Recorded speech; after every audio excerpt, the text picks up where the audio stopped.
دیکھیں دنیا میں دو نظریات ہیں، ایک مذہب کو ماننے والے اور ایک مذہب کو نہیں ماننے والے۔ گورا جو ہے وہ کنفیوز نہیں ہے، وہ مذہب کو نہیں مانتا، لہذا اس کا ایک خاص لائف اسٹائل ہے، وہ اسی لائف اسٹائل کو فالو کرتا ہے۔ ایسا ہی ہے نا؟ آواز سب کو صاف آ رہی ہے بالکل؟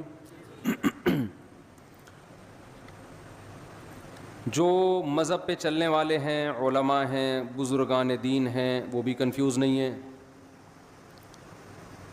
وہ اللہ کو مانتے ہیں، اللہ کے نبی کو مانتے ہیں، ان کو پتہ ہے یہ اچھا ہے، یہ برا ہے، یہ کرنا ہے، یہ نہیں کرنا۔ ان کی بھی ایک منزل ہے، کبھی برائی ہو جائے تو توبہ کی کوشش کرتے ہیں کہ غلط ہو گیا، اس کو صحیح کرنا ہے۔ یہ جو بیچ کے لوگ ہیں نا، جو زیادہ تر دنیا میں وہی ہیں، یہ کنفیوز ہیں کہ کرنا ہے کیا ہمیں، اور اس کنفیوژن کی وجہ سے بہت سارے مسائل کھڑے ہو رہے ہیں۔ میں اکثر اس کی ایک مثال دیتا ہوں کہ آپ کو گاڑی میں بٹھا دیا گیا اور آپ کو پتہ ہی نہ ہو کہ یہ بس جا کہاں رہی ہے، تو کبھی تو آپ کو خوشی ہوگی کہ شاید اچھی جگہ جا رہی ہو، کچھ دیر میں آپ پہ غم کے اثرات ہوں گے، یار پتہ نہیں کہاں جا رہا ہے۔ تو اس قسمہ پرسی کی حالت کو قرآن نے یعمہون سے تعبیر کیا ہے کہ جو لوگ مذہب کو مکمل فالو نہیں کرتے، یعمہون، وہ وادیوں میں حیران سرگردان گھومتے ہیں، بھٹکتے ہیں۔ تو آج کے انسانوں میں میجورٹی کی زندگی وہ بھٹکنے والی زندگی ہے، بھٹک رہے ہیں۔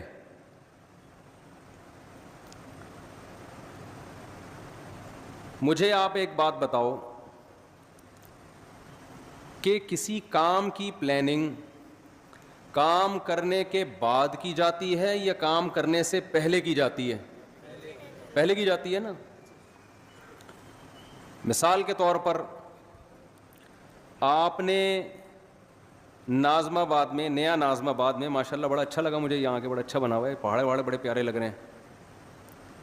نیا ناظم آباد میں آپ نے پلاٹ خریدا کہ میں گھر بناؤں گا، بغیر نقشے کے آپ نے اس میں گھر تعمیر کرنا شروع کر دیا۔ بنانے کا مقصد ہے اس میں بیوی بچے رہیں گے، یہی شریف لوگوں کا یہی مقصد ہوتا ہے۔ اب مزدوروں کو بلا کے آپ نے کہا یہاں دیوار کھڑی کر دو، یہ ایک کھانچہ ایسا بنا دو، اور مقصد ہے بیگم کو خوش کرنا کہ میں اسے اچھا گھر بنا کے دوں گا، میری وائف خوش ہو جائے گی، بھائی آج آپ نے میرا دل خوش کر دیا، میرے مطلب کا گھر بنا دیا آپ نے۔ اس کی بنیادیں آپ نے ڈال دیں، سریا ڈال دیا، اب دیواریں کھڑی ہونا باقی ہیں۔ بنیاد مضبوط ہو گئی، بیگم صاحبہ کو آپ نے وزٹ کرایا، بیگم کو آپ نے بتایا یہ گھر ہے، اس نے کہا یہ کیا بن رہا ہے، آپ نے کہا یہ کچن ہے، اس نے کہا کچن تو یہاں ہونا ہی نہیں چاہیے، کچن کہاں ہونا چاہیے، کچن تو وہاں ہونا چاہیے۔ یہ کیا بنا دیا جی، یہ کس چیز کی بنیاد ہے، یہ واش روم کی ہے۔ ارے یہ واش روم ایگزاسٹ کہاں ہوگا، یہ تو جب ہم ایگزاسٹ فین چلائیں گے یہ تو ساری ہوا اور بدبو کہاں آئے گی، کمرے میں آئے گی یا کچن میں آئے گی۔ یہ کیا کر دیا آپ نے، یہ کیا بنایا آپ نے، یہ جو اتنا بڑا سا ہے، یہ ہمارا بیڈ روم ہے۔ بھائی آپ نے ایسی جگہ بیڈ روم بنا دیا وینٹیلیشن کا کوئی انتظام ہی نہیں ہے۔ یہ آپ نے بائی دا وے بنایا کس کے لیے؟ آپ کہیں بیگم تمہارے لیے، تو کہے گی مجھ سے پوچھ تو لیتے نا ایک دفعہ، جس کے لیے بنا رہے ہو اس کو نقشہ دکھا کے ایک دفعہ پوچھ تو لیتے۔ آپ کہیں نقشہ تو میں نے بنایا ہی نہیں، نقشہ بنتا تو میں دکھاتا نا، میں نے تو مزدوروں کو لا کے بولا ایک اینٹ یہاں رکھ دو، ادھر واش روم، ادھر کچن، یہ بس بنا دو ایسے ہی، کوئی نقشہ وقشہ نہ پاس کروایا، نہ کسی ماہر آدمی کو میں نے دکھایا، اور تعمیر میں نے کیا کر دی، شروع کر دی۔ تو بیوی کہے گی گھر تو گیا تیل لینے، مجھے تو یہ سوچ رہی ہوں کہ آپ کے ساتھ میری لائف گزرے گی بھی یا نہیں گزری. میں تو سوچ رہا ہوں کہ ڈاکومنٹس وغیرہ بنواؤں خلا کے, طلاق ولاق کے, کہ بندہ انسان کا بچہ مجھے نہیں لگتا.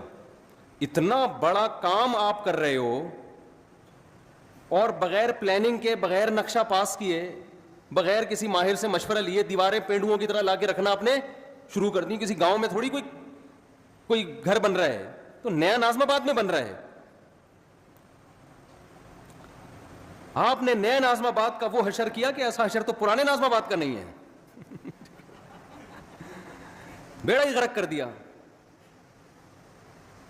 تو دنیا میں کوئی بھی عقل مند ہمیشہ کام سے پہلے پلاننگ کرتا ہے, کام کے بعد پلاننگ نہیں کرتا, کیونکہ اب پلاننگ کا ٹائم ختم ہو گیا. ہماری زندگی ایک عمارت کی طرح ہے. جب ہم پیدا ہوتے ہیں اس میں ہماری مرضی نہیں چلتی, ہمارے بنانے والا ہمیں جب چاہے وہ ہمیں زندگی کی نعمت سے نواز دیتا ہے. اس میں ہماری پلاننگ کا دخل نہیں ہے. اگر اللہ ہمیں اختیار دیتا نا کب پیدا ہونا ہے, آپ نے, آپ بتاؤ کب پیدا ہونا چاہتے ہو, تو میں پلاننگ کر کے پیدا ہوتا. میں کہتا میں نبی کے دور میں پیدا ہوں گا اور مدینہ میں, اور تو ایسا ہی ہوتا نا. ہم میں سے کچھ لوگ کہتے کہ ہم نے, شکر ہے یار یہ شور بند ہوا, کچھ لوگ کہتے کہ ہم نے امریکہ میں پیدا ہونا ہے. میرا خیال ہے 99% لوگ پاکستان میں پیدا ہونے کے لیے پہلے آمادہ. یہ تو ہم پیدا ہو گئے تو بھگت رہے ہیں. یہ تو اللہ کی طرف سے ہمیں اس کے فائدے بھی ہیں. بہت سارے پاکستان میں نہیں پیدا ہوتے تو یہ اسٹائل سے بیان تھوڑی کر رہے ہوتے ہم, اور نہ آپ سن رہے ہوتے ہیں, تو کچھ فائدے بھی ہیں. خیر, پیدا ہم اپنی مرضی سے نہیں, کس نے پیدا کیا؟ اللہ نے. هل اتى على الانسان حين من الدهر لم يكن شيئا مذكورا. اللہ کہتے ہیں بہت طویل عرصہ انسان پر, کروڑوں اربوں سال ایسے گزرے ہیں جب تمہارا کوئی وجود تھا ہی نہیں, کچھ بھی نہیں تھے. ہم نے اپنی قدرت سے تمہیں حیات دی ہے. کوئی ڈارون کے نظریے کی پیداوار نہیں ہے ہم لوگ کہ بندر سے ترقی کرتے کرتے انسان بن گئے. یہ بکواس ہے, فضول بات ہے. بندر کھربوں سال بعد بھی بندر کا بندر ہی رہے گا, وہ نہیں چینجنگ آئے گی اس میں. ایک لوہا کہیں پڑا ہوا کھربوں سال میں تیر یا کمان بن سکتا ہے وہ؟ تو ایک سیل انسان کیسے بن گیا؟ اور میں ڈارون مجھے ملا اکیلے میں اس سے کہوں گا کہ ہمارے آباء و اجداد اگر بندر تھے تو دم کہاں گئی ہماری؟ یا تو دم دو یا دم کے پیسے چاہیے ہمیں. چیز تم نے غائب کر دی یار, ایک پوری دم غائب کر دی اور اس کے پیسے بھی نہیں دے رہے. تو ڈارون نہیں بولا ہے نا کہ دم تھی غائب ہو گئی ہے.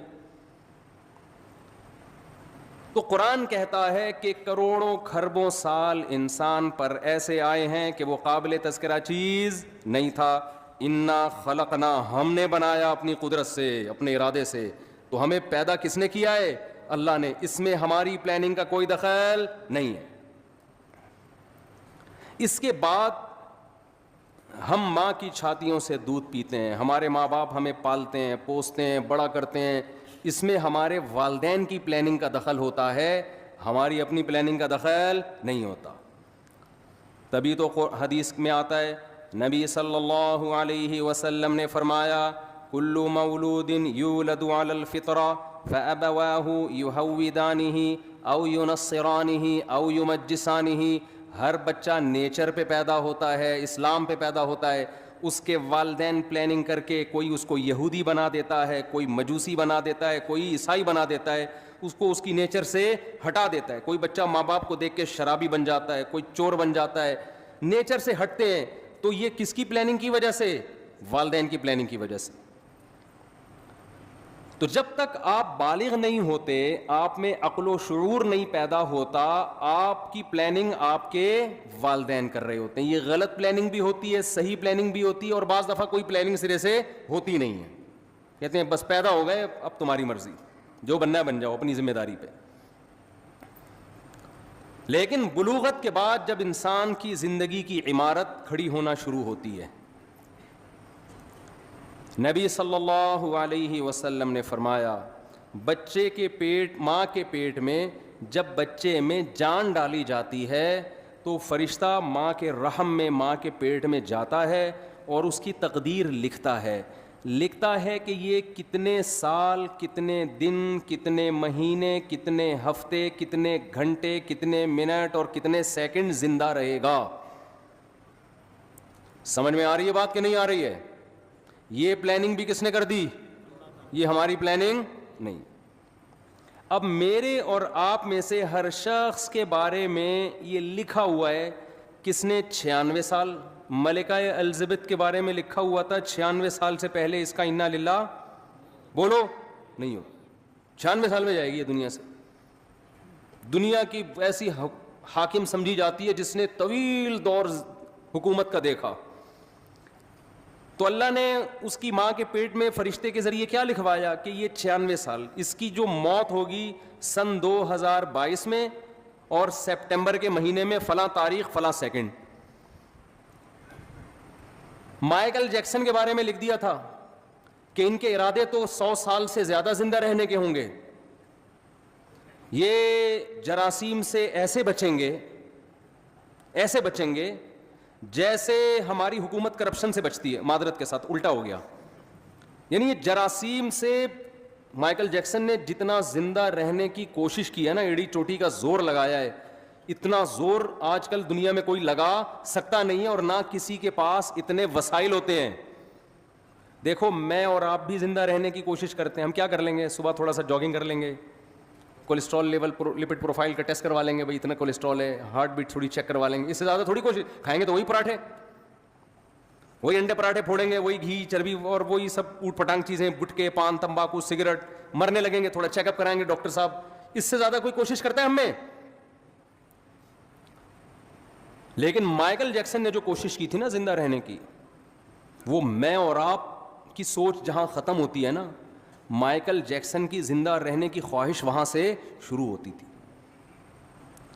انسان کے آرگن خراب ہونے کا خطرہ ہوتا ہے نا, کڈنی فیل ہونے کا خطرہ. اس نے کیا کیا تھا, کڈنی پہلے سے بک کرایا ہوا تھا. مثال کے طور پر ان کا کوئی ستار بھائی ہوں گے انگریزوں کے, فرض کرو انگریزوں کے کوئی ستار بھائی ہوں گے. اس نے ستار بھائی سے ایگریمنٹ کیا کہ اگر میرا کڈنی خراب ہوا تو فوراً آپ کو اپنا کڈنی مجھے ڈونیٹ کرنا ہے. اس کے منتھلی اتنے پیسے آپ کے اکاؤنٹ میں, لاکھوں روپے. کڈنی کو اس نے سیو کیا کہ اگر میرا اول تو کڈنی خراب نہیں ہونے دے رہا, گردہ خراب نہیں ہونے دے رہا, لیکن یہ بھی کہ اگر میرا گردہ خراب ہوا تو یہ وسیم کی ذمہ داری ہے کہ وہ اپنا گردہ مجھے دے گا. وسیم بھائی بھی لاکھوں روپے مہینے کے کھا رہے ہیں کہ اس امید پہ کہ انشاءاللہ اس کا گردہ خراب ہونے والا نہیں ہے. وہ گھنے بن کے پھوڑ رہے ہیں. اگر وہ سچی مچی کے وسیم ہوتے ہیں نا, ہمارے والے ستار بھائی وسیم بھائی, یہ کردار ہیں, کریکٹر ہیں. کوئی وسیم بھائی بیٹھے ہوں تو پیشگی معذرت, یہ تو کریکٹر ہے نا. نارمل نام تو یہی ہوتے ہیں نا, ستار, وسیم, عدنان, سمی, اس طرح کے نام ہوتے ہیں لوگوں کے. تو وہ مائیکل جیکسن نے زندہ رہنے کی لالچ میں ایڑی چوٹی کا زور لگا لیا. وہ ہاتھوں میں گلوز پہنتا تھا کہ اگر میں کسی سے ہینڈ شیک کروں گا تو کسی کے جرم میرے ہاتھ میں منتقل نہ ہو جائے. ہم تو کورونا میں احتیاط نہیں کر رہے تھے, بغیر کورونا کے اتنی احتیاط کر رہا تھا وہ. لیکن اسے یہ معلوم نہیں تھا کہ مائیکل جیکسن جب اپنی ماں کے پیٹ میں تھا تو فرشتے نے لکھ دیا تھا کہ اس کا ایک بہت بڑا پروگرام ہونے والا ہوگا جس میں اس کی کروڑوں روپے کی ارننگ ہونے کی امید ہوگی, کروڑوں روپے کے ٹکٹ فروغ ہوں گے. اس سے بہتر پروگرام اس کا اس سے پہلے کبھی نہیں ہوا ہوگا, اور یہ بڑی امیدوں میں ہوگا کہ اب میرا پروگرام آنے والا ہے. اس کے لیے پریکٹس کر رہا ہوگا, اس کے لیے جشن منایا جا رہا ہوگا, اور ایک دن یہ اسی امید پہ رات کو سوئے گا. اس کی عمر ہوگی 50 سال, اور صبح پولیس بھی اس کو اٹھائے گی تو پولیس سے بھی یہ نہیں اٹھے گا. ظاہر ہے آپ کو پتا ہے جب پولیس اٹھائے اور بندہ نہ اٹھے یہ ممکن ہے, یہ جبھی ممکن ہے جب بندہ مر چکا ہو, ورنہ پولیس تو اچھوں کو اٹھا لیتی ہے. تو ایسا سویا مائیکل جیکسن 50 سال کی عمر میں کہ ہمارے یہاں گٹکے کھا کے لوگ 60 کراس کر لیتے ہیں, یہ نا جراثیم کو گلے لگا کے بھی 60-70 نکال لیتے ہیں.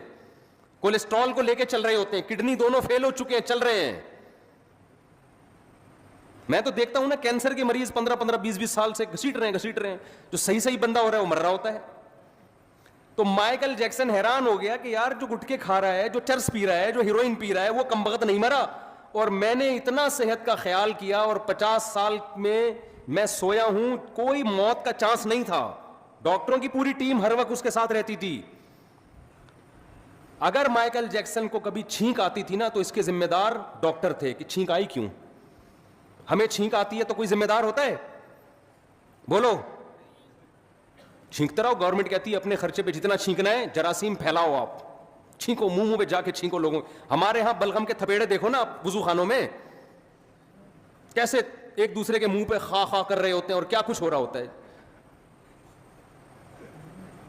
مائیکل جیکسن کو چھینکنے کی گورنمنٹ کی طرف سے, مائیکل جیکسن کے جو ڈاکٹر تھے, تو مائیکل جیکسن کو چھینک آئے تو ذمہ دار کون تھے؟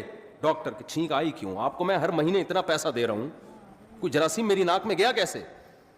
ڈاکٹروں کا پینل اس وقت بھی اس کے پاس موجود تھا, لیکن موت کے جو فرشتہ تھا نا, جو اللہ نے اس کی ماں کے پیٹ میں بھیجا تھا, اس نے لکھ دیا تھا کہ 50 سال میں اس کا انا للہ بولو ہو جائے. ایسا سویا کہ اس کا قصہ تمام, ایسا قصہ تمام ہو. تو جو میں اصل بات عرض کر رہا تھا, جلدی سے اس کی طرف آتا ہوں. دیکھو ہم پیدا کب ہوتے ہیں, یہ کس کی پلاننگ ہے؟ اللہ کی. ہماری موت کس کی پلاننگ سے ہے؟ اللہ کی. یہ بیچ کا ٹائم اللہ نے ہمیں دیا ہے, اس میں اللہ نے حکم دیا بالغ ہونے کے بعد سے لے کر موت تک کا جو تمہیں ٹائم دیا ہے نا, اس کی پلاننگ کس نے کرنی ہے؟ ہم نے کرنی ہے. بہت مشکل ہے بات سمجھانا. اس کی پلاننگ کس نے کرنی ہے؟ بولو, ہم نے کرنی ہے. یہ اگر آپ لائف بغیر پلاننگ کے گزارنا شروع کر دو تو آپ کی مثال ایسے ہوگی جیسے کسی شخص نے نیو ناظم آباد میں گھر لیا اور بغیر پلاننگ کے اس کو بنانا شروع کر دیا. بعد میں پچھتا رہا ہے کہ جہاں واش روم بنانا تھا وہاں میں نے کچن بنا دیا, اور جہاں کچن بنانا تھا وہاں میں نے واش روم بنا دیا, اور اب اس میں چینجنگ نہیں ہو سکتی. آپ کی لائف اگر بغیر پلاننگ کے گزرے گی تو وہ برباد ہونے کے علاوہ آپ کو کچھ بھی حاصل نہیں ہوگا, اور اب یہ چینج نہیں ہو سکے گی, کیونکہ جو ٹائم گزر گیا بغیر پلاننگ کے وہ ٹائم آپ کو واپس نہیں مل سکتا. تو پہلا تو یہ عزم کرے جو ٹائم برباد ہونا تھا ہو گیا, وہ تو واپس نہیں آ سکتا نا. مثال کے طور پر اس نے بنا دیا, یہ کچن کی جگہ پہ بنا دیا واش روم کی جگہ کچن میں بنا دیا. بیگم سے کہے گا بیگم میرا پیسہ برباد ہو گیا, میرے پاس مزید پیسے نہیں ہیں, اب جو میں آئندہ جو کچھ کروں گا نا وہ پلاننگ سے کروں گا. اب اس کچن کو برداشت کر لو, واش روم کی جگہ آ گیا, یہ برداشت کر لو, اور میرے پاس اس کے علاوہ آپشن نہیں ہے.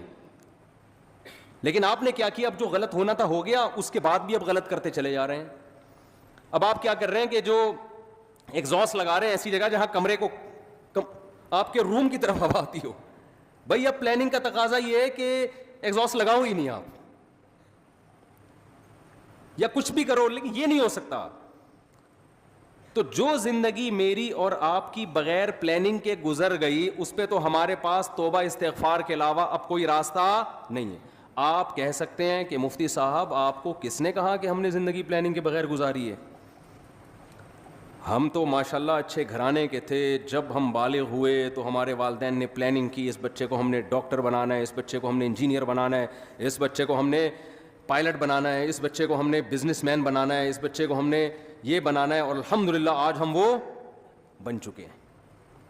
اول تو 99% لوگ ایسے بھی نہیں ہیں ہمارے معاشرے میں, 1% ایسے ہوں گے جن کے والدین نے پلاننگ کی اور انہوں نے بھی پلاننگ کر کے کچھ بن گئے. وہ 99% تو ایسے ہی چل رہے ہیں. تو خوب سمجھ لو, پلاننگ کا مطلب صرف پلاننگ نہیں ہے.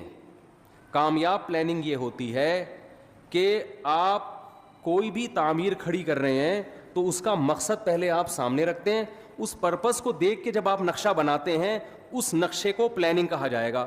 مثال کے طور پر آپ نے نیو ناظم آباد میں وائف کو خوش کرنے کے لیے پلاٹ خرید کے اس پہ گھر بنانا شروع کیا, لیکن گھر کی شکل کی جو آپ نے پلاننگ کی وہ کسی پرچون کی دکان کی لگ رہی ہے پلاننگ. سمجھ میں آ رہی ہے بات کہ نہیں آ رہی ہے؟ میرا خیال ہے تھک گئے ہیں آپ لوگ.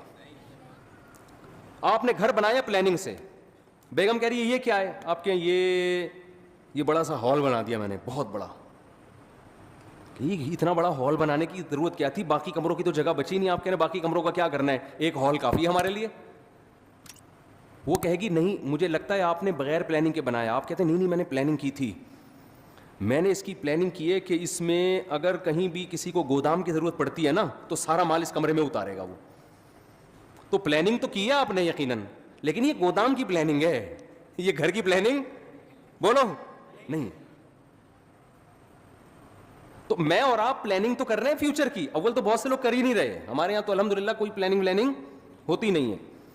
زیادہ تر لوگ جو پلاننگ کر رہے ہیں نا اپنی زندگی کی, ان کو یہی نہیں پتا کہ ہماری زندگی کا مقصد کیا ہے. لہذا کوئی پلاننگ کر رہا ہے میں بہت بڑا تاجر بنوں گا, کوئی پلاننگ کر رہا ہے میں بہت بڑا ڈاکٹر بنوں گا, کوئی پلاننگ کر رہا ہے میں بہت بڑا سیاستدان بنوں گا. بھائی یہ جو آپ اپنے پرپس کو سامنے رکھ کے پلاننگ کر رہے ہو نا, تو آپ کا بڑا ڈاکٹر بننے سے مقصد کیا ہے آپ کا؟ بیگم کہے گی نہیں اتنا بڑا جو گودام آپ نے بنایا, اتنا بڑا کمرہ, آپ کا مقصد کیا ہے؟ آپ کہیں میں اس میں بورے لا کے رکھوں گا گندم کے, تو سر پکڑ کے بیٹھ جائے گی نا کہ یہ نیو نازم آباد آپ کو گودام بنانے کے لیے یہ بنایا بلڈر نے. گودام کی الگ جگہ ہوتی ہے بھائی, ٹرک اڈے جاؤ, ٹرک اسٹینڈ جاؤ, وہاں گودام خریدو. تو غلط پلاننگ کو پلاننگ بولو نہیں کہا جاتا. اب میں جلدی سے بات کی طرف آتا ہوں جو میں سمجھانا چاہتا ہوں آپ لوگوں کو. بعض دفعہ بات مختصر ہوتی ہے, اس کی تمہید ذرا لمبی ہو جاتی ہے. دیکھو اگر ہم کافر ہیں, اللہ نہ کرے غیر مسلم ہیں, تو ہمیں اپنی زندگی کا مقصد تلاش کرنے کی ضرورت بولو نہیں ہے. پھر ہم جس چیز کو چاہیں ہدف بنائیں, اس کو سامنے رکھ کر اپنی لائف کی پلاننگ کریں. جیسے انگریز ایک ہدف متعین کرتا ہے, مجھے یہ بننا ہے. ان کے ہاں یہ بھی ہدف ہوتا ہے کہ میں نے ماؤنٹ ایوریسٹ کی چوٹی پہ چڑھنا ہے. پوری زندگی کا ان کا ٹارگٹ ہی یہی ہوتا ہے کہ میں نے کیا کرنا ہے, میں نے ماؤنٹ ایوریسٹ کی چوٹی سردیوں میں عبور کرنی ہے. تو کئی سال وہ اسی پلاننگ کے تحت اپنی باڈی کو بناتے رہتے ہیں. یہ ان کا ہدف ہے. اگر کوئی چڑھ جائے اس پہاڑی پر, کامیاب ہو گیا, نہیں چڑھ سکے تو کیا کہتے ہیں, ناکام ہو گیا. بناتے ہیں کہ میں نے میڈیکل سائنس کی فیلڈ میں ترقی کرنی ہے, بعض کہتے ہیں میں نے بہترین سائنٹسٹ بننا ہے. ہم یہ دیکھتے ہیں کہ جو لوگ مذہب کو نہیں مانتے ان کا ایک ہدف ہوتا ہے. اصل بات جو میں عرض کر رہا ہوں, جب تک آپ کے سامنے اپنی لائف کا ہدف نہیں ہوگا کہ میرا اس زندگی سے مقصد کیا ہے, اس وقت تک آپ اپنی زندگی کو پلان نہیں کر سکتے. آپ کی زندگی بے ڈھنگی ہوگی. اب مقصد کیا ہونا چاہیے؟ ایک مقصد ہے کافر کا, غیر مسلم کا. غیر مسلم کا لائف سے مقصد زندگی برائے زندگی, لائف کو انجوائے کرنا, اس کے علاوہ اس کا کوئی ہدف نہیں ہوتا. اگر آپ اللہ کو, کریٹر کو, خدا کو اپنی ڈکشنری سے نکال دیتے ہو تو پھر آپ کو یہ حق حاصل ہے کہ آپ اپنی زندگی کا مقصد خود متعین کرو. سمجھ رہے کہ نہیں سمجھ رہے؟ پھر آپ اپنی زندگی کا مقصد خود متعین کرو, کیونکہ اللہ کو اگر آپ نے نکال دیا, اس کا مطلب کیا ہوا کہ ہم پیدا ہوئے ہیں اللہ کے ارادے سے نہیں, ایک اتفاقی واقعہ ہوا, ہم پیدا ہو گئے. ہم مرتے ہیں اللہ کے ارادے سے نہیں, اتفاق ہوتا ہے. ان ہی الا حیاتنا الدنیا نموت ونحیا وما یہلکنا الا الدہر. نبی کے دور میں جو ایتھیسٹ تھے وہ کہتے تھے کہ یہ دنیا کی زندگی ہے جس میں ہم مرتے بھی ہیں جیتے بھی ہیں, یہ خدا کے تصرفات نہیں ہیں, یہ زمانے کے تصرفات ہیں. زمانے میں ہوتا ہے موت بھی ہے, زندگی بھی ہے, اور پھل پھول بھی پیدا ہوتے ہیں, کوئی خوشی کی زندگی, کوئی غم کی زندگی. تو اگر میرے اور آپ کا بھی خدا نخواستہ یہ نظریہ ہے تو میرے بھائی ہمیں پھر اپنی زندگی کا ہدف تلاش کرنے کی ضرورت, خدا سے پوچھنے کی ضرورت نہیں ہے. پھر ہماری مرضی, ہم جس چیز کو ہدف بنا لیں. کیا خیال ہے, غلط تو نہیں کہہ رہا میں؟ پھر ہماری مرضی, پھر میں خود فیصلہ کروں گا میں نے کیا بننا ہے, پھر میری مرضی. میں کہوں یار میں نے ڈاکٹر بننا ہے, میں نے انجینئر بننا ہے, میں نے سائنٹسٹ بننا ہے, میں نے یہ بننا ہے, میں نے وہ بننا ہے, میں نے کچھ بھی نہیں بننا, میں نے ویسے انجوائے کرنا ہے لائف کو. بعض لوگوں کا یہ ہوتا ہے کچھ بھی نہیں بننا, انجوائے کرنا ہے بس. وہ میں ایک چٹکلا اکثر سناتا ہوں نا, آپ لوگ نئے نازم آباد کے نئے لوگ ہیں. وہ ایک نوجوان جو ہے سمندر کے کنارے لیٹا ہوا اور سگریٹ کے کش لے رہا ہے. ایک بوڑھے میاں گئے, ذرا اسپیڈ میں سنا دیتا ہوں کیونکہ کئی دفعہ لوگ سن چکے ہیں. تو ایک بوڑھے میاں گئے اس نوجوان کو سمجھانے لگے, بیٹا تم اپنا ٹائم ویسٹ کر رہے ہو, کچھ کر کیوں نہیں لیتے؟ اس نے کہا انکل کیا کروں؟ بیٹا میٹرک کر لو. اس نے کہا 10 سال لگیں گے میٹرک میں. پھر کیا کروں؟ بیٹا پھر انٹر کر لینا 2 سال میں. 12 سال ہو گئے جی انکل, پھر کیا کروں؟ پھر بیٹا بی اے کر لینا. اچھا جی بی اے بھی کر لیا, پھر کیا؟ پھر بیٹا ماسٹر کر لینا. انکل 16 سال ہو گئے ماسٹر کر لیا, پھر کیا کروں؟ بیٹا پی ایچ ڈی کر لینا. انکل 18 سال ہو گئے, پی ایچ ڈی کر کے کیا کروں گا؟ انکل نے کہا بیٹا پھر تمہیں اچھی جاب ملے گی, پیسے کمانا. انکل پھر کیا کروں؟ بیٹا پھر شادی کرنا, اچھے خاندان میں شادی ہوگی. انکل پھر کیا ہوگا؟ پھر تمہاری اولاد ہوگی. انکل پھر کیا ہوگا؟ وہ نوجوان تجسس میں نا کہ اینڈ کیا ہوگا اس کا. اچھا انکل بچے بھی ہو گئے, اب کیا ہوگا؟ کہہ رہے ہیں لائف کو انجوائے کرنا, مزے اڑانا. تو پھر ابھی کیا کر رہا ہوں میں؟ مزے ہی تو اڑا رہا ہوں. تو بعض لوگوں کا مقصد نہ ڈاکٹر بننا، نہ انجینئر بننا، نہ پائلٹ بننا، ان کا مقصد کیا ہے؟ لائف کو انجوائے کرنا. تو وہ بھی ایک مقصد ہے بھائی. وہ کہہ رہے ہیں بھائی لائف کو ہم انجوائے کرنے کے لیے آئے، انٹرٹینمنٹ. انجوائے کر رہے ہوتے ہیں، گٹکے کھا رہے ہیں، پان کھا رہے ہیں. وہ کہہ رہے ہیں مر جائیں گے نا جلدی، تو کیا ہو گیا؟ ہم مزے اڑا کے جلدی مرنا چاہتے ہیں، اس میں کیا کون سی ٹینشن کی بات ہے؟ ہماری مرضی، ہماری لائف ہے. ہم چرس پی کے مرے، ہم ہیروئن پی کے مرے، ہم مر رہے ہیں نا. آپ کو کیا تکلیف ہے؟ یہ غیر مسلموں کی قسمیں بتا رہا ہوں میں آپ کو. غیر مسلموں میں شراب پی کے مرنے والے بھی، خودکشی کر کے مرنے والے بھی. خودکشی کرنے والے کو آپ یہ نہیں کہہ سکتے کہ یہ حرام ہے، اس پہ گناہ ملتا ہے. وہ کہتا ہے گناہ کیا ہوتا ہے؟ میرا جسم ہے، میری مرضی، میں کھمبے سے چپک کے مروں، میں کھمبے سے لٹک کے مروں. میں جب اس دنیا میں ٹینشن میں ہوں تو ٹینشن ریلیز کرنے کا میرے پاس موت کے علاوہ کوئی راستہ نہیں ہے، تو میں مر رہا ہوں نا، کیا تکلیف ہو رہی ہے؟ تو اگر آپ مذہب کو اپنی زندگی سے نکال دیتے ہیں تو آپ بہت ساری ٹینشنوں سے کیا ہو جاتے ہیں؟ بظاہر آزاد ہو جاتے ہیں. بظاہر آزاد ہوتے ہیں، حقیقت میں تو ٹینشنوں میں، عذاب میں پڑ جائیں گے آپ. تو پھر آپ کو ہدف خود بنانے کی اجازت ہے کہ آپ متعین کریں میری لائف ہے، میری مرضی ہے، میں خود فیصلہ کروں گا میں نے فیوچر میں کیا بننا ہے. یہ بھی فیصلہ کروں گا کہ کیا بننا ہے، یہ بھی فیصلہ کروں گا کہ کچھ بننا بھی ہے کہ نہیں بننا، ویسے ہی رہنا ہے. ہم جب چوتھی کلاس میں تھے نا تو ہماری ٹیچر نے سب بچوں سے پوچھنا شروع کیا کہ کون کیا بنے گا. ایک بچے سے پوچھا، اس نے کہا ڈاکٹر. مجھ سے پوچھا، میں نے کہا پائلٹ. بچوں کو اس وقت پائلٹ بننے کا بہت شوق ہوتا تھا. سب سے وہ پوچھ رہی تھی. ایک لڑکا بڑا شرارتی تھا، اس سے پوچھا بیٹا تم بڑے ہو کر کیا بنو گے؟ کہتا دولہا بنوں گا میں. اس نے کیا کہا؟ اس وقت تو ہم سب کو اس پہ ہنسی آئی، لیکن بات یہ ہے کہ جب آپ نے لوگوں پہ چھوڑ دیا کیا بننا ہے تو کہہ رہے ہیں مجھے سب سے زیادہ مزہ کس میں آئے گا؟ دولہا بننے میں. دولہا ہی بنوں گا، میرا ہدف ہی دولہا بننا ہے. اس وقت تو یہ بات ہمیں سمجھ میں نہیں آتی تھی، لیکن جب ہم آج 50 سال کے ایسے لڑکے دیکھ رہے ہیں نا جو دولہا بننے کی خواہش میں ترس رہے ہیں، جو دولہا بن ہی نہیں پا رہے بیچارے اپنی حرکتوں کی وجہ سے، تو پھر مجھے وہ یاد آتا ہے کہ یہ دولہا بھی خوش قسمت لوگ بنتے ہیں. اور خواتین کے ساتھ پیش کی معذرت، بار بار دولہا بننے کی سعادت یہ بہت ہی خوش قسمت لوگوں کو ملتی ہے. اللہ تعالیٰ حفاظت میں رکھے. تو اب مجھے ایک بات بتاؤ کہ یا تو آپ ادھر ہو جاؤ انگریز کی طرف، ان کا ہدف وہ خود متعین کرتے ہیں، لیکن جو خدا کو ماننے والے ہیں، دیکھیں قرآن بہت ساری اہل ایمان کی جو علامت بیان کرتا ہے نا، اس میں بار بار یہ کہتا ہے کہ یہ علامتیں ان میں پائی جاتی ہیں جو اللہ پر اور آخرت کے دن پر ایمان رکھتے ہیں. ہمیں شروع میں یہ چیزیں سمجھ میں نہیں آتی تھیں، لیکن اب جب کمپیئر کر رہے ہیں نا دنیا کی قوموں سے تو قرآن بار بار کہہ رہے ہیں جو اللہ کو مانتے ہیں وہ زنا نہیں کرتے، جو اللہ کو مانتے ہیں وہ رشتہ داری کو توڑتے نہیں ہیں. آج ہمیں گورے نظر آتے ہیں رشتہ داری توڑتے ہوئے، آج ہمیں گورے نظر آتے ہیں زنا کرتے ہوئے. جو اللہ کو مانتے ہیں وہ شراب نہیں پیتے، جو اللہ کو مانتے ہیں وہ سود نہیں کھاتے، جو اللہ کو مانتے ہیں وہ نماز پڑھتے ہیں. آپ کو گوروں میں 20 خوبیاں نظر آئیں گی. ہر بات شروع کرنے سے پہلے 20 دفعہ تھینک یو، بات ختم کرنے کے بعد 20 دفعہ تھینک یو. بہت ساری خوبیاں ہیں. نماز پڑھتے ہوئے وہ نظر نہیں آئیں گے، رشتوں کو جوڑتے ہوئے وہ نظر نہیں آئیں گے. وہ تو باپ جیسا قریب ترین رشتہ بڑھاپے میں اس کا اولڈ ہاؤس میں گزرتا ہے اس کا. تو قرآن نے بڑا فرق کیا ہے ماننے والے اور نہ ماننے والے. تو پہلا تو آپ فیصلہ کرو کہ ہم ماننے والوں میں ہیں یا نہ ماننے والوں میں. ہم اگر ماننے والوں میں ہیں تو آپ کو اپنا زندگی کا ٹارگٹ خود متعین کرنے کی اجازت نہیں ہے. پھر یہ خدا نے جو بتایا اس پرپس پہ آپ کو کام کرنا پڑے گا جو اللہ نے بتایا ہے. تو پہلے تو یہ کلیئر کریں. دیکھو بات کہاں سے شروع ہوتی ہے، جلدی جلدی سمیٹتا ہوں. یہ ٹاپک میں بار بار ریپیٹ کرتا ہوں لیکن ضرورت ہے لوگوں کی. ایک فیصلہ کرو، ہمیں کسی نے بنایا ہے یا ہم خود سے بنے ہیں. گورا کہتے ہیں ہمیں اس سوال کے جواب کی ضرورت نہیں ہے. قرآن کہتا ہے سب سے پہلے تجھ سے یہ سوال پوچھا جائے گا کہ تو نے یہ فیصلہ کیسے کر لیا تھا کہ میں خود بخود وجود میں آیا ہوں. یہ فیصلہ تو نے کیسے کر لیا تھا. اللہ نے ہمیں آزاد نہیں چھوڑا، ہمیں اپنے رب کے وجود پر، اس کی توحید پر ایمان لانا پڑے گا. یہ آپشنل نہیں ہے. اگر نہیں ایمان لائے اللہ کہتے ہیں ہمیشہ کے لیے جہنم کی آگ اور اس کے ایندھن بنا دوں گا میں تمہیں. اللہ کے لیے سب سے امپورٹنٹ سوال اور سب سے امپورٹنٹ نظریہ ہماری زندگی میں یہ ہے کہ ہم اس کے وجود کو تسلیم کرتے ہیں یا نہیں کرتے. یہ سوال سائنسدانوں کے لیے اہم نہیں ہے، یہ سوال ڈاکٹروں کے لیے اہم نہیں ہے، یہ سوال گوروں کے لیے اہم نہیں ہے. دیکھیں کچھ سوال کسی کے لیے اہم ہوتے ہیں، کسی کے لیے امپورٹنٹ نہیں ہوتے.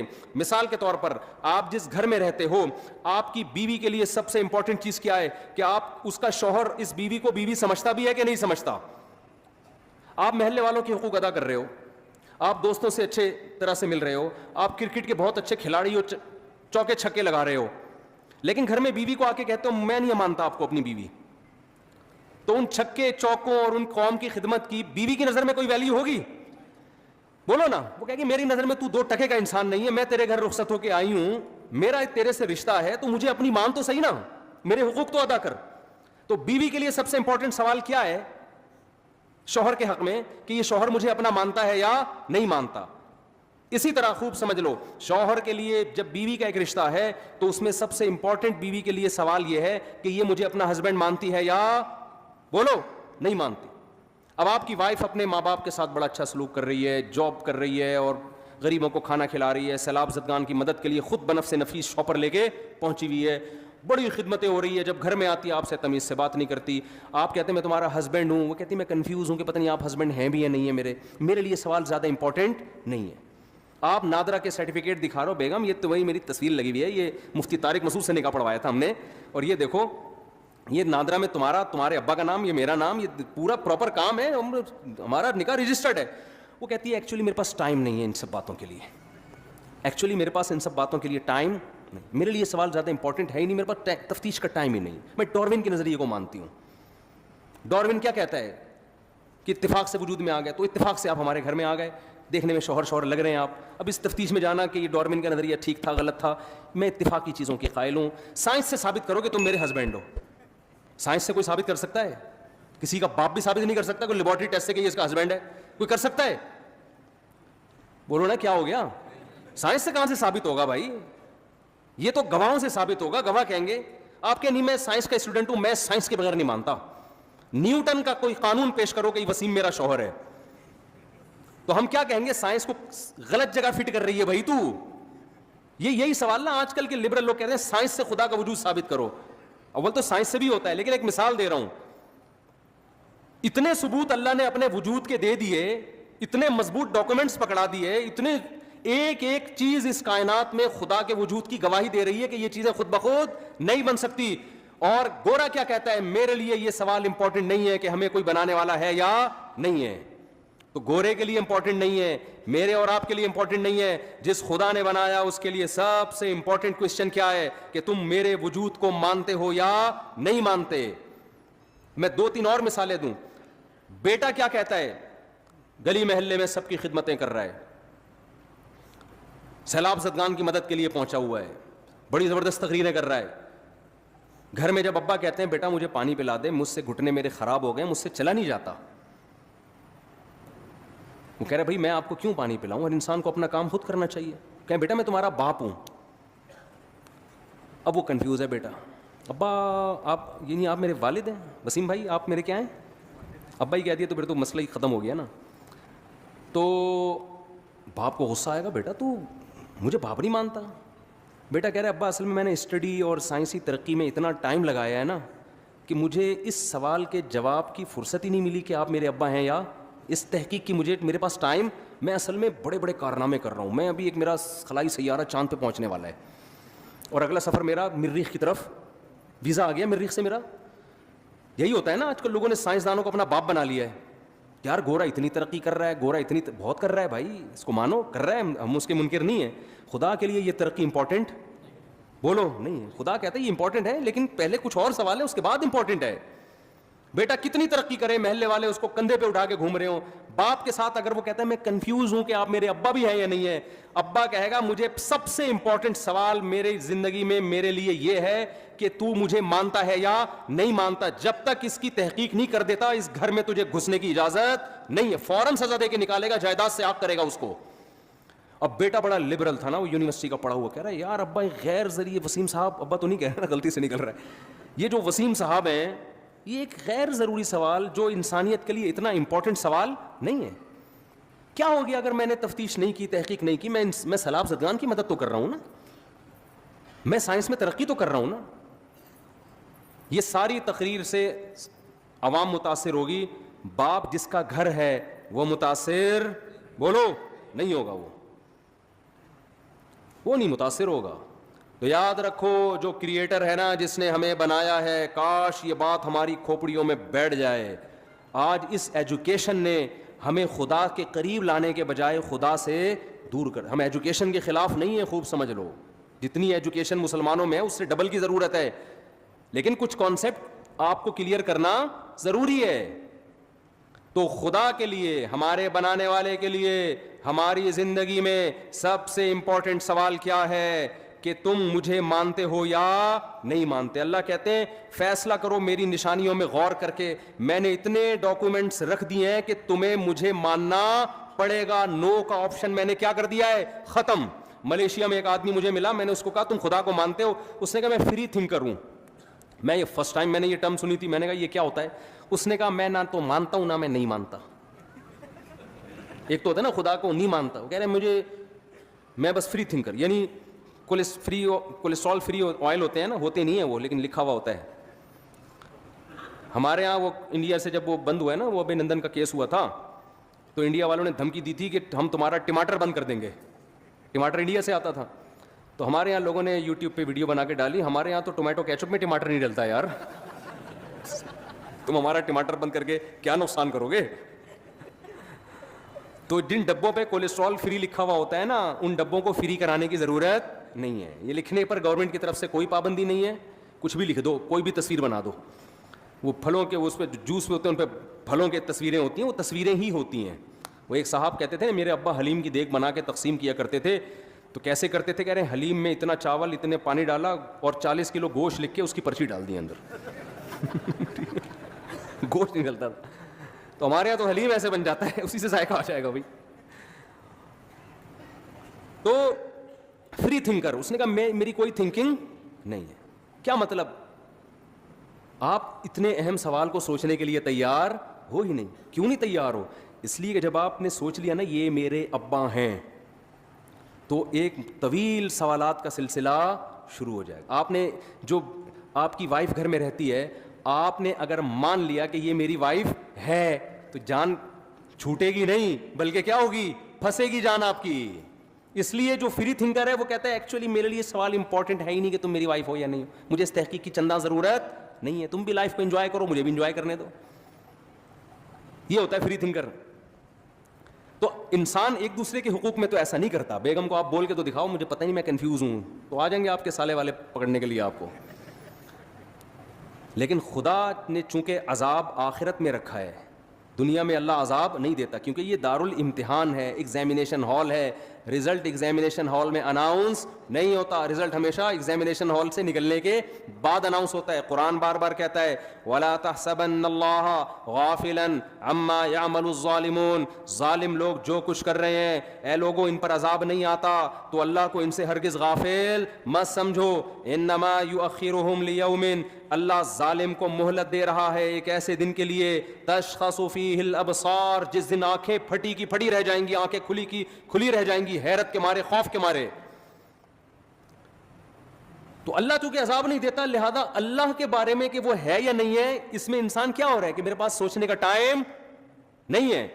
تو اللہ نے اپنے وجود کے کروڑوں دلائل رکھ دیے, اتنے دلائل. میں صرف ایک خربوزے کی مثال دیتا ہوں, صرف ایک معمولی سی مثال, اس کے بعد میں جلدی سے آگے بات سمیٹ کے ختم کرتا ہوں. دیکھو آپ کسی جنگل میں تھے, انسانوں کہیں آپ پیدا ہو گئے نا, آپ نے کبھی پودے پلتے پھولتے دیکھے ہی نہیں ہیں. ایک شخص آ کے کہتا ہے, ایک بیج لے کر آتا ہے آپ کے پاس, خربوزے کا بیج.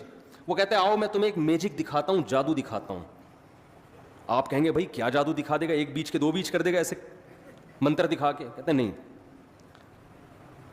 اس نے کیا کیا, اس خربوزے کے بیج کو ڈالا زمین کے اندر.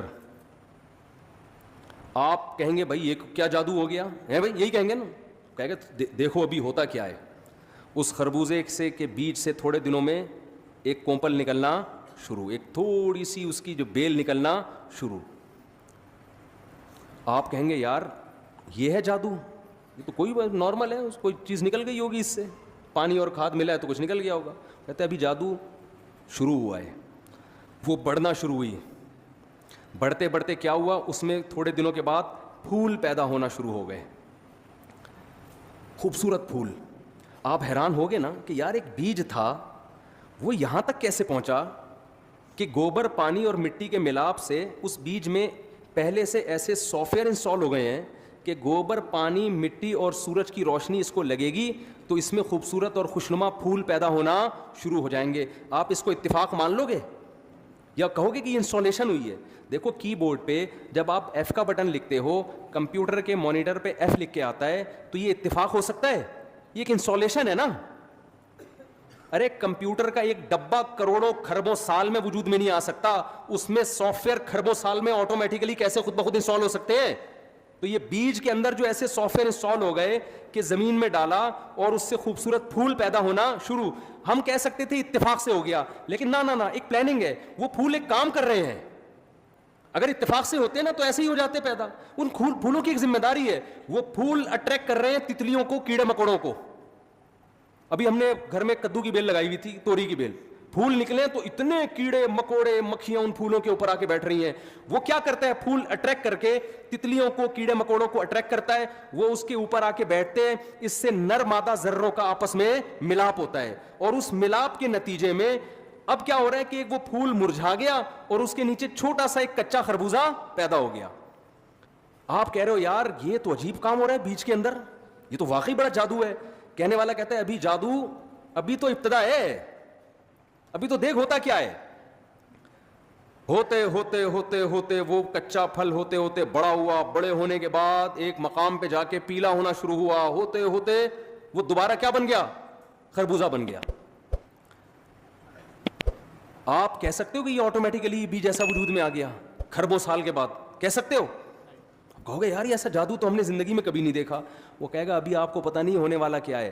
آپ نے اس خربوزے کو کاٹا, میٹھا, اور وہ جو بیج آپ نے زمین میں دفن کیا تھا اس جیسے سینکڑوں بیج اس کے اندر موجود, تاکہ یہ پروسیس ہزاروں سال تک دوبارہ گھمایا جا سکے. میں کہتا ہوں سائیکل کے جو گراریاں ہوتی ہیں نا, کروڑوں کھربوں سال میں دو گراریاں آپس میں ایڈجسٹ نہیں ہو سکتی, کہ جس کے نتیجے میں ایک گراری گھومتی ہے تو چین گھوم کے دوسری گراری کو گھما کے واپس ایک سائیکل بن جاتی ہے.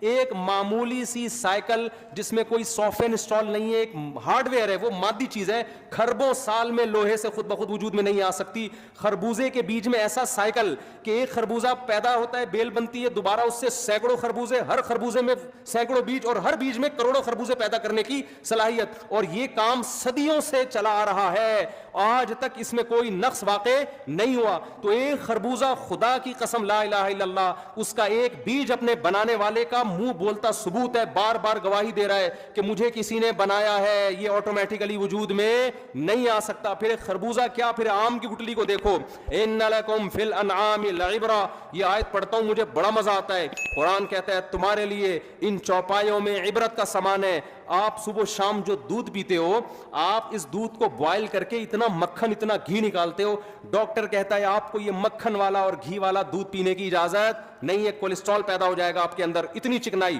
تو ہونا تو یہ چاہیے تھا گائے اور بھینس سے ایسا چکنا گاڑھا دودھ نکالنے کے لیے آرڈر یہ ہوتا کہ اس کو بادام کھلائے جائیں, اس کو پستے کھلائے جائیں, اس میں بھی آئل ہوتا ہے.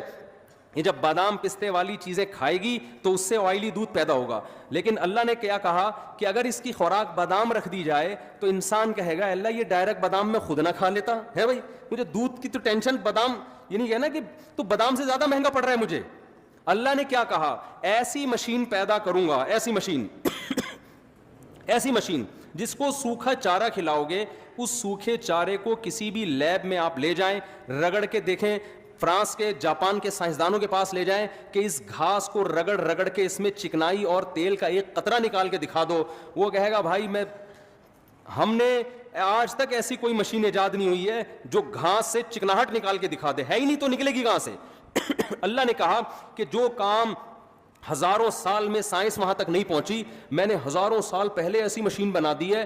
ان لکم فی الانعام لعبرہ نسقیکم مما فی بطونہ من بین فرث ودم, کہ تم اس کو سوکھا چارہ کھلاؤ گے جس میں نہ تیل کا قطرہ نہ کوئی چکناہٹ. یہ سوکھا چارہ اس کے پیٹ میں جائے گا اور پھر 3 چیزیں اس سے اس کے پیٹ میں بنیں گی. وہ 3 چیزیں کیا ہیں؟ ہم جب کوئی مشینری تیار کرتے ہیں پاور الگ سے دینی پڑتی ہے, KESC والے وہ ہمیں وہ پاور دینے نہیں دیتے, اسی وجہ سے ہماری مشینیں کیا ہو جاتی ہیں, صرف KESC والوں کی مشینیں چل رہی ہوتی ہیں اور کسی کی مشین پاکستان میں کم از کم نہیں چلتی. تو اللہ نے کہا کہ اگر میں یہ بھینس کی پاور جو ہے نا, یہ الیکٹرکسٹی والوں, یہ جو الیکٹرک والوں کے حوالے کر دوں گا تو ان کی بھینسیں بھی لوڈ شیڈنگ کا شکار ہو جائیں گی اور ان کا دودھ کیا ہو جائے گا, بولو نا بند. اور جس زمانے میں بجلی ایجاد نہیں ہوئی تھی اس وقت لوگ کیا پیتے؟ اللہ نے کہا جانور کو جو پاور ملے گی نا بھینس کو وہ اسی گھاس سے ملے گی, اسی گھاس سے ممبئین فرثن ودمن. اللہ کہتے ہیں اس سے گوبر بناؤں گا جو زمین کی طاقت, تاکہ یہ گھاس دوبارہ اگے. وہ گوبر زمین پہ گر کے نائٹروجن پیدا کرے گا تاکہ اس سے دوبارہ گھاس اگے. اور اسی سوکھی گھاس سے بلڈ پیدا کروں گا جو جانور کو ڈیزل کا کام, وہ ایندھن کا کام کرے گا. یہ جانور کا ڈیزل ہے, اس سے اس کی باڈی رن کرتی رہے گی. من بین فرث ودم. اللہ کہتے ہیں سورہ انعام میں, جس فیکٹری میں گوبر تیار ہو رہا ہے سوکھے چارے سے, جس فیکٹری میں سوکھے چارے سے خون تیار ہو رہا ہے, اسی فیکٹری میں خون اور گوبر سے بچاتے ہوئے لبنن خالصا سائغا للشاربین, ایسا سفید دودھ اتارتا ہوں کہ رنگت تو تم نے اس کی دیکھی ہے, لذت کیسی. پینے والا جب حلق کے قریب لے کے جاتا ہے تو حلق میں وہ دودھ پھسلتا چلا جاتا ہے, اتنا مزہ آتا ہے. بن کس سے رہا ہے؟ گھاس سے, جسے چک کے دیکھو تو تھو تھو کرنے کو دل کرتا ہے. اور اس سے دو گندی ناپاک چیزیں بن رہی ہیں, ایک گوبر اور ایک بلڈ. لیکن ہمارے لیے جو اس کے تھنوں میں جو چیز اتر رہی ہے ایسی لذیذ سائغا للشاربین, پینے والوں کے لیے حلق میں پھسلنے والا, اترنے والا. گھونٹ بھر بھر کے پینا نہیں پڑتا, پہلے گھونٹ میں زور لگانا ہے, دوسرا خود بخود آٹومیٹیکلی آپ کی باڈی اس کو کھینچ لے گی. اتنا لذیذ ہوتا ہے وہ. تو میرے بھائی یہ مشین خود بخود بن سکتی ہے؟ کیا ہو گیا میرے بھائی؟ آٹومیٹیکلی بن گئی. کروڑوں سال میں ایسی مشین وجود میں آ گئی, اور ایک نہیں کروڑوں مشینیں. شہد کی مکھی کو دیکھ لو, اتنی سی کھوپڑی ہے اس مکھی کی, 2-4 تاریں نکلیں گی اس کے اندر سے. کیسی مینجمنٹ ہے بھائی, کیا مینجمنٹ ہے. ایک ملکہ مکھی ہے, مزدور مکھی ہے. نر مکھیاں زیادہ ہو جائیں نا تو ان کو مارنے کے لیے کچھ مکھیاں الگ سے ہیں کہ یہ ان کی تعداد جب زیادہ ہو جائے گی تو ان کو میٹنگ کے لیے جو فیمیل مکھیاں ہیں وہ کم پڑ جائیں گی تو بدماشی پہ آ جائیں گے. یہ اتنی پلاننگ تو انسانوں میں نہیں ہے. یہ پلاننگ پہلے سے اللہ نے کس میں رکھی کہ بھئی یہ نر زیادہ ہو گئے, ان کی تعداد زیادہ, اڑا دو ان کو بم سے. کوئی پتھر سے نہ مارے میرے دیوانے کو, بم کا زمانہ ہے, اڑا دو سالے کو. وہ شعر تو اصل میں یہ تھا نا, کوئی پتھر سے نہ مارے میرے دیوانے کو, حسن حاضر ہے محبت کی سزا پانے کو. اس پہ ہمارے کراچی کے شاعروں نے اس کا بیڑا غرق کر دیا, اپنے حساب سے ایڈجسٹ کیا نا اس کو کہ کوئی پتھر سے نہ مارے میرے دیوانے کو, بم کا زمانہ ہے, اڑا دو سالے کو. تو مادہ مکھیاں یہی کرتی ہیں کہ نر جب زیادہ ہو جائیں تو یہ ماحول کیا کریں گے, بد نظری کریں گے, ڈیٹے ماریں گے. تو ڈیٹوں میں لگ جائیں گی مادہ مکھیاں. شہد تمہارا باپ بنائے گا معذرت کے ساتھ ہے بھائی. کیا کنٹرولنگ سسٹم ہے بھائی. ان کو کیسے پتا چل جاتا ہے ان کی تعداد زیادہ ہوگی, ان کو مار دو, اڑا دو سالوں کو. اچھا وہ بھی پہلے سالوں کو اڑاتی ہیں جو نر مکھا ہوگا نا اس کے بھائی کو پہلے اڑائیں گی. تو خیر سالہ تو الٹا ہوتا ہے نا, بیوی کے بھائی کو بولتے ہیں. خیر ایسی خوبصورت پلاننگ ہمیں اس کائنات میں نظر آتی ہے. خدا کی قسم یہ خود بخود نہیں, یہ آپ کو فری تھنکر بننے کی اللہ کی طرف سے اجازت نہیں ہے. آپ سے سب سے پہلے دنیا سے جانے کے بعد جو سوال ہوگا, مر ربک, تمہارا رب کون ہے. آج جب لوگ بتاتے ہیں نا علماء, قبر میں سب سے پہلا سوال ہوگا تمہارا رب کون ہے, پڑھے لکھا طبقہ اس پہ ہنستا ہے, کہتے ہیں مولویوں کی کہانیاں ہیں, قبر میں تو مر کے مٹی ہو کے ہم کیا ہو جاتے ہیں, فینش, ختم, کیڑے کھا کے ختم. یہ مولویوں نے لوگوں کو جنت جہنم کے چکر میں ڈالا ہوا ہے, اپنے چورن بیچنے کے لیے, اپنی دکانیں چلانے کے لیے لوگوں کو الو بنایا ہے کہ قبر میں فرشتہ بٹھاتا ہے, کہتا ہے من ربک. کوئی سوال نہیں ہوگا, مر گئے مٹی ہو کے ختم. قرآن کہتے ہیں نا نا نا نا نا نا, ہرگز ایسا نہیں ہے. مر کے مٹی ہو کے باڈی ختم ہوتی ہے, تمہاری روح ختم نہیں ہوتی. جیسے آپ جب سو جاتے ہیں تو آپ کی باڈی کام کرنا چھوڑ دیتی ہے, روح آپ کی بھٹکتی رہتی ہے, خواب دیکھتی ہے, لذت بھی حاصل کرتی ہے, تکلیف بھی محسوس کرتی ہے. ایسے ہی برزخ کی ایک زندگی ہے. اللہ کہتے ہیں تم نے اس مادی زندگی کو دیکھا ہے, تم اس زندگی کے بارے میں کیسے فیصلہ کر سکتے ہو جو تم نے دیکھی نہیں ہے. سائنس وہاں تک بات کرے گی نا جہاں تک اس کا ہدف ہے, تو یہ ہے ہی نہیں, یہ اس کی پہنچ ہی نہیں ہے وہاں تک. تو پہلے تو اپنا ایمان درست کرو, ہم خدا کے وجود کے قائل ہیں, ہم خدا کے منکر, ہم فری تھنکر بولو نہیں ہے. اور اگر آٹومیٹیکلی پیدا ہو رہے ہوتے تو ایک جنس پیدا ہوتی نا, یہ مرد الگ عورت الگ کیوں پیدا ہو رہے ہیں بھائی. یہ تو پلاننگ ہے نا کہ مرد بھی پیدا ہو رہے ہیں اور کیا پیدا ہو رہے ہیں عورت. اتفاق سے اتنی مینجمنٹ ہوتی ہے, اور مردوں میں عورت کی طرف ڈیزائر, عورت میں مرد کی طرف, پھر ان کے ملاپ سے نسل پیدا ہو رہی. او بھائی یہ ڈارون سے بڑا پھینکو خدا کی قسم دنیا میں کوئی بھی نہیں گزرا. مجھے اکیلے میں ملے کسی دن وہ, میں تو سب سے پہلے دم کے پیسے مانگوں گا اس سے. پیسوں کے آج تو مہنگائی کا دور ہے نا, جس سے جتنے پیسے نکلوا سکتے ہو نکلواؤ. ایک پاکستانی سفر کر رہا تھا, اب پاکستانیوں کا دماغ بزنس کی طرف بہت چل رہا ہے. دیکھا ایک چائنیز بیٹھا ہوا ہے, ٹرین میں دونوں سفر کر رہے ہیں, تو چائنیز کی ناک پہ مچھر آ کے بیٹھا, اس نے پکڑ کے کھا لیا. ان کے یہاں تو کوئی حلال حرام ہے ہی نہیں, کہتے ہیں پروٹین ہونے چاہیے, بس کتا کھا لو, بلی کھا لو, مذہب نہیں ہے نا. ارے میں آپ کو ابھی تو یہی تو اتنی دیر سے میں عرض کر رہا ہوں کہ مذہب کو زندگی سے نکالو تو ٹینشن کیا ہو جائے گی, ختم. پھر نہ یہ سوال کی ضرورت ہے میرا ابا کون ہے, میری اماں کون ہے. جب ابا اماں ہیں تو پھر حقوق بھی ہے نا, تو چھوڑو یار, مان لیا ٹھیک ہے, نہیں مانا تو بھی کیا ہے, وہ صرف گورنمنٹ کو مانتے ہیں. تو وہ چائنیز کی ناک پہ مچھر آ کے بیٹھا, اس نے اٹھا کے کھا لیا. اس نے کہا پروٹین ہے, فری پھوکٹ کے مل رہے ہیں. تو پاکستانی کی ناک پہ تھوڑی دیر مچھر آ کے بیٹھ گیا, چائنیز سے تو ڈر گیا ہوگا. اب کھا تو سکتا نہیں تھا کہ ظاہر ہے ساری زندگی کبھی مچھر مکھی کھائے نہیں, تو اٹھا کے اس کو کہتا ہے خریدے گا بھائی تو میرے سے کتنے کا لے گا. تو ایک لطیفہ سنا دوں بیان سے ہٹ کے, لیکن آپ لوگ بہت ظاہر ہے گرمی بھی ہو رہی ہے, تھوڑا فریش ہو جائیں گے. ایک پاکستانی کسی چائنیز دوست سے ملاقات کے لیے گیا, عیادت کے لیے. وہ چائنیز کے بارے میں پتہ چلا یہ شدید بیمار ہے, تو وہ اس کے پاس گیا تو دیکھا کہ وہ بیچارے کی آکسیجن لگی ہوئی ہے اور بس بیچارہ بڑی ٹینشن میں ہے. تو یہ اس کے قریب کھڑا ہو گیا. جیسے ہی قریب کھڑا ہوا ہے تو وہ چائنیز چیخنے لگا, چاں چیں پاں چیں چیں چاں پاں چاں, چیختے چیختے مر گیا. اس نے کہا یار میرا دوست مرتے مرتے کوئی عظیم بات کر کے گیا, ظاہر ہے مرتے ہوئے چیخ چلا کے کچھ وصیت کر کے گیا ہے کہ میرے بچوں کا خیال کرنا, یا کتے کا گوشت آدھا رہ گیا آدھا فریج میں پڑا ہوا ہے کھا لینا, کچھ بھی اہم بات کر کے گیا ہوگا, مرتے ہوئے اتنا چیخ چلا کے گیا. اس نے وہ ورڈنگ اس کی یاد کر لی نا, چاں چیں پواں وہاں کر کے نا, رٹا لگا کے یاد کر لی کہ اس کی ٹرانسلیشن کروا. چائنا گیا, بھائی یہ چاں چیں پواں کا مطلب کیا ہے, تو اس کا مطلب جو سامنے آیا وہ یہ تھا, الو کے پٹھے آکسیجن کے پائپ سے پاؤں ہٹا. سمجھ رہے ہو, یہ اس کے قریب گیا, آکسیجن کے پائپ پہ پاؤں رکھ کے کھڑا ہوا تھا, اسی وجہ سے مرا ہے وہ. اس لیے چائنیز سے ڈیلنگ کرنے سے پہلے نا سوچا کریں, پتہ نہیں چلا چیپاں پاپاں میں کیا کہہ رہے ہیں یہ. تو میں جلدی سے بیان کو سمیٹ کے ختم کرتا ہوں. اس پہ کہنے کے لیے اور بہت کچھ ہے, اللہ کے وجود کے تو ہر ذرہ گواہی دے رہا ہے.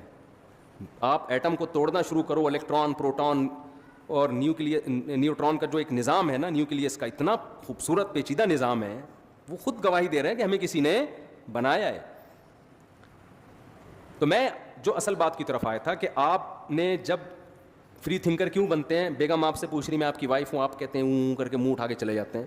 وجہ کیا ہے کہ جب بعض دفعہ جب ہم کسی سوال کا جواب دیتے ہیں نا, تو اس سے ہماری جان چھوٹنے کے بجائے پھنس جاتی ہے, اس لیے ہم اگنور کر دیتے ہیں. ابے چھوڑو یار, یہ بیگم کیا ہوتا ہے, انگریز تو یہی ہے نا, بیگم کیا ہوتا ہے, میاں کیا ہوتا ہے. لیکن آپ نے اگر بیگم کو سوال کا جواب دے دیا جان چھڑانے کے لیے کہ ہاں مان لیا کہ تم میری بیوی ہو, جیسے خواتین لڑائی کر رہی ہوتی ہیں نا, کیا میں تمہاری بیوی نہیں, بول دیا مان لیا, بس اب تو جان چھوڑ دو نا, میں تم میری بیوی ہو, مان لیا نا, اب تو جان چھوڑ دو. جان چھوڑ جاتی ہے نہیں, کہے گی جب آپ نے مان لیا تو یہ انڈے 1 درجن 400 روپے کلو ٹماٹر چل رہا ہے, 10 کلو ٹماٹر لے آئیے ہے بھائی, اور یہ بجلی کا بل آیا ہوا ہے اتنے دنوں سے, اور یہ منع کی فیس بھی نہیں گئی ہے, اسکول والے بھی دھمکیاں دے کے جا رہے ہیں. تو آپ کیا کہو گے, یار نہ مانتا تو یہی کہو گے نا. تو خوب سمجھ لو, گورا اس پہ بحث نہیں کر رہا کہ کوئی بنانے والا ہے یا نہیں ہے, اس کو پتہ ہے مان لیا نا بنانے والا ہے, آگے بہت سارے سوالات کے جواب پھر مجھے دینے پڑیں گے. اس لیے کافر نے کہا اپنی ڈکشنری سے گاڈ کو نکال دو, رکھا ہوا ہے تھوڑا تھوڑا ہلکا پھلکا, او مائی گاڈ گالی والی دینے کے لیے کسی, او مائی گاڈ حیرانگی کے, بس اس سے زیادہ گاڈ واڈ کا نہیں ہے کوئی ان کے. تھوڑا شادی بیاہ میں کبھی کبھار ان کے اتفاق سے شادی بھی ہو جاتی ہے, بہت ہی کم کیسز ہیں ان کے یہاں شادی واتی. ہمارے یہاں تو 7 8 نکاح ایک دن مسجد میں ہو رہے ہوتے ہیں. میں کہتا ہوں یہ گورا یہ منظر آگے دیکھ لے تو پاگل ہو جائے گا یار, تم لوگ کو اس کے علاوہ کوئی کام ہی نہیں ہے. تو ان کے ہاں 50 60 70 سال میں جا کے نکاح ہوتا ہے, اور وہ بھی بچے پہلے پیدا ہوتے ہیں, اس کے بعد انڈرسٹینڈنگ کہ بھائی دیکھیں اگر اب سمجھ میں آ رہا ہے ایک دوسرے کے ساتھ نباہ ہو سکتا ہے تو چلو کیا کر لو, شادی کر لو. بچے تمبو لگا رہے ہوتے ہیں اپنے ابا اماں کی شادی میں, حقیقت ہے. تو آپ نے اگر یہ مان لیا نا کہ کوئی کریٹر ہے, تو اگلا سوال کھڑا ہوگا اس سے ہمارا رشتہ کیا ہے, وہ ہم سے کچھ چاہتا بھی ہے یا نہیں چاہتا. یہ سوال قرآن اٹھاتا ہے. یہ ہو نہیں سکتا کہ سب سے دیکھو باپ بیٹے کا رشتہ اتنا مضبوط نہیں ہے, جتنا خالق اور مخلوق. خالق نے تو اپنے ارادے سے باپ کو بھی خالق نے بنایا نا, ہمارے والدین کو بھی. فوراً انسان کہے گا بھائی پھر سب سے پہلا حق کس کا ہے؟ بیوی سے پہلے کون ہے؟ باپ. باپ سے پہلے خدا خالق. باپ سے پہلے کون ہے؟ خالق. عورت کے لیے شوہر سے پہلے کون ہے؟ خالق ہے.